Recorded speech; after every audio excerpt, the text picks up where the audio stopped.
Hey guys, welcome back to my channel. My name is Jaylene. I'm so happy to have you here. Today's topic is going to be about postpartum depression and anxiety. So if you feel like that might be a little bit triggering for you to hear and talk about, maybe come back to the next video.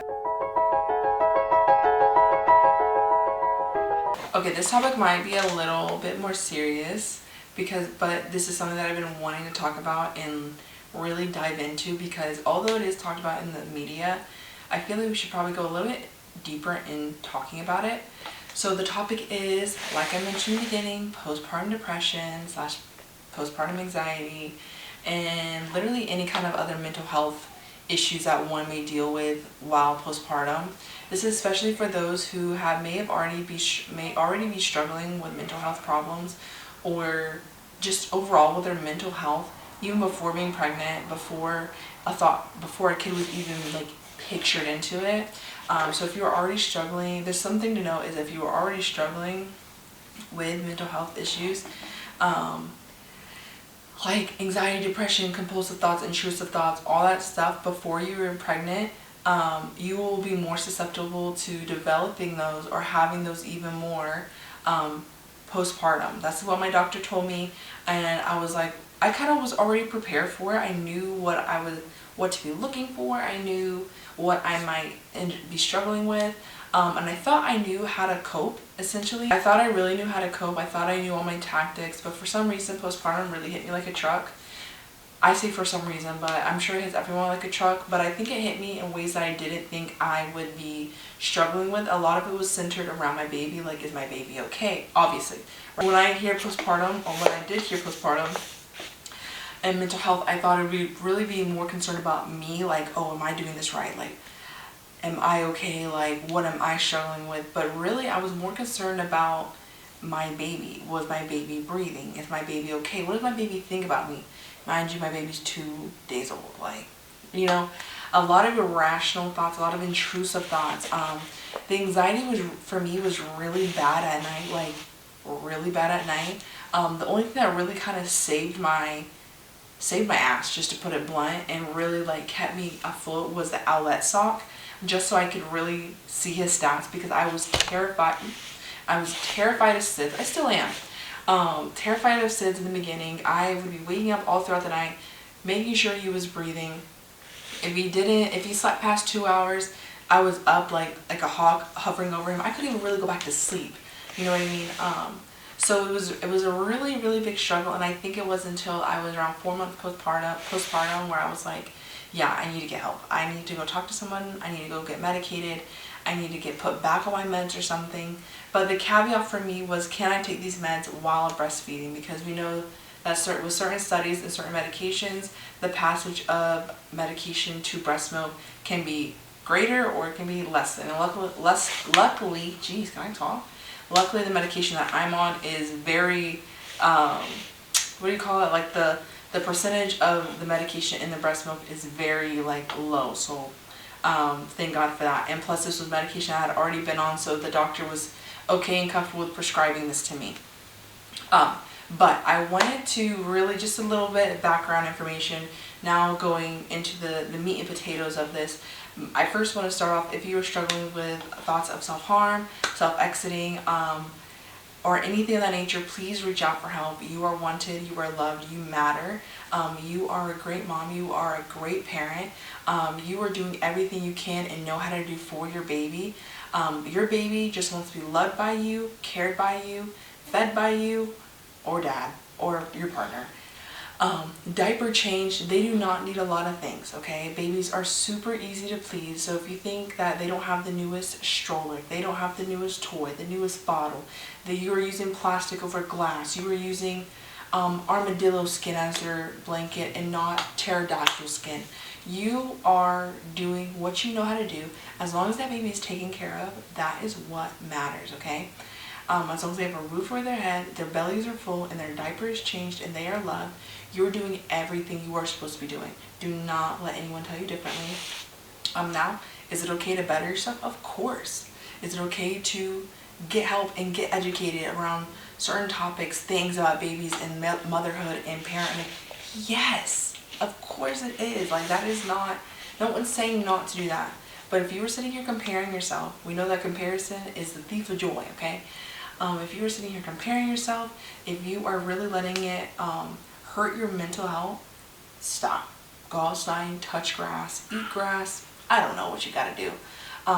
But if you are struggling with harmful thoughts and you think you might be a danger to yourself or others or your baby, please go get help, and don't let them tell you no. Don't let them tell you it's in your head. If you really feel like you need help, go and get help. I'll leave resources down below to reach out if you need to reach out to someone. I wanted to share what I have been doing to help, you know, what do you call that? What is that word? To help me get through it, basically. If I look down, I'm looking at my phone. Number one, fitness.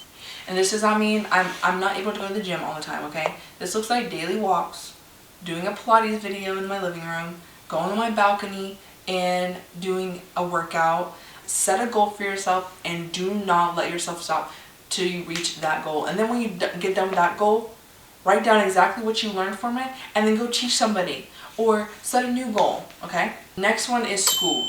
Now I think not everyone has access to education, or not everyone has the funds to be able to fund education, even with scholarships, even with stuff. I'm extremely privileged. I'm extremely lucky that most of my school has been paid for by either financial aid or the military, actually. Financial aid, military, whatever. It doesn't matter. It's getting paid for. So maybe getting a new certification. Maybe looking for things to get certified in your county, in your city. How can you help better yourself educationally? Third one, finding joy in the small things and looking at the bigger picture.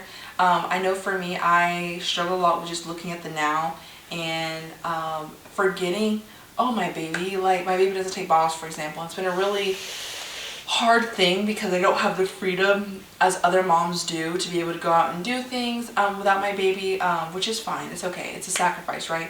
But I am finding the joy that he is open to taking sippy cups. He just drank out of a straw the other day. Great things, like little small things. It may not be consistent, but he's accepting it, so that's always a good thing. Finding joy or looking at the things bigger picture, right? Bigger picture for me right now is that I can say that I breastfed my child, my first child, and these are things that I learned so I can help other moms that are breastfeeding or other moms who may want to breastfeed. So that's looking at things bigger picture. Number 4 kind of goes with number 3, being intentional and present with my baby. I know this kind of sounds like duh, but like sometimes I just go through the motions day in and day out, feed, eat, change diaper, feed myself, clean the house, do homework, do whatever, and I forget that my baby, I am all my baby has, right? Like right in front of him, he's worried about me, he's looking at me, he wants to talk to me, all this stuff throughout the day. Sometimes I forget to take intentional time to play with my baby instead of just handing him a toy or playing with him passively, but being intentional with how I'm speaking to him, being intentional with tummy time, being intentional with making eye contact with him, with making noises back at him, being intentional with whatever I'm doing with him so that he feels that love and that attention actively instead of passively. We are busy. We got a lot of things to do around the house, and it's okay to not always be able to spend intentional time with your baby because we have things to do, right? And babies also learn how to play by themselves through passive time that we're doing things around the house or doing things for ourselves. They learn how to play by themselves. They learn independent play. They learn how to soothe themselves even. I'm not saying let your baby scream, but these are the things that babies are learning when you're not actively paying attention to them or can't actively play with them. Obviously, this is under the guise that they are in a safe environment, right? They're not like playing on the edge of a couch and like can fall off, right? Duh. Number 5, less phone time. I think a lot of things, the social media is great, right? Like look at this video. You're learning how to cope with PPD and PPA. You're taking things, leaving things. You are learning something from this video, and that's great. Social media is great for that. We also need to be aware that too much phone time is also detrimental. So if you're a content creator like me, you may spend a lot of time on your phone gathering ideas, writing down ideas, filming things. Remember to put the phone down. Put the phone down. Put the phone down. Throughout the day, I make sure that my phone is away or like I'm taking breaks with the phone because comparison is a thief of joy, and I will sit there all day comparing myself, thinking, oh my gosh, this mom's not even struggling with anything. Why am I struggling with things? I must be a bad mom. I must be this. I must be that. Put the phone down. That will be probably the best thing you do for yourself. Put the phone down. I do believe in God, and so number 6 is faith and really taking time to get to know God, be with God and really relying and leaning on Him.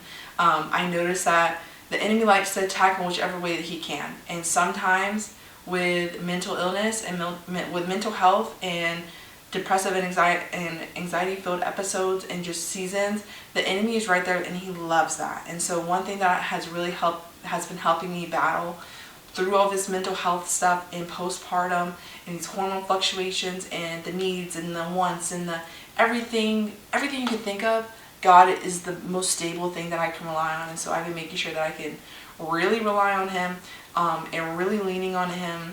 Not make sure I really can, but like He's always there. But the point is that I know the one stable thing in my life is God, and that's one person that I am trying to lean on the most. So I try not to procrastinate reading my Bible. I try not to procrastinate worshiping Him. Like I said, I'm training for a half marathon. When I'm on my runs, worship music is blasting. I am praying. I am crying out to God. And so that's my new way of spending time with Him if I'm not able to sit down and read my Bible. But I do try and make a priority between waking up and baby's first nap to have worship music on in the background, having my Bible open, and just being present with God. And I've noticed that has helped a lot when it comes to coping and helping me with my PPD and PPA. So that's pretty much the 6 things that has been helping me cope with all of this. It is a struggle, okay guys? Our bodies are going through a lot. We just carried and built a life for 9 months, basically 10 months, basically a year. We have carried a child with us for basically a year. We pushed that baby out in whichever way you did that. And our hormones are dropping. Our hormones are fluctuating. Like, our estrogen levels are at a menopausal level. Our prolactin, our stress hormones, everything is skyrocketing and dropping, okay? Whether you're breastfeeding or not, your supply is going up, it's going down. And it's easy to beat yourself up. It's easy to be blunt, to hate yourself. It's easy to see yourself lacking in every way and not pay attention in the ways that you are doing great and doing phenomenal. And so my challenge for you today is to look yourself in the mirror and say 5 things that you were proud of yourself for. But that's all that I have for you guys today. And I'm really happy you're here. Again, that if you are struggling with any thoughts of self-harm or self-exiting, please see the resources down below. Reach out, get help. Don't let them brush you off. But I will see you guys in the next one. Thanks for watching. Bye!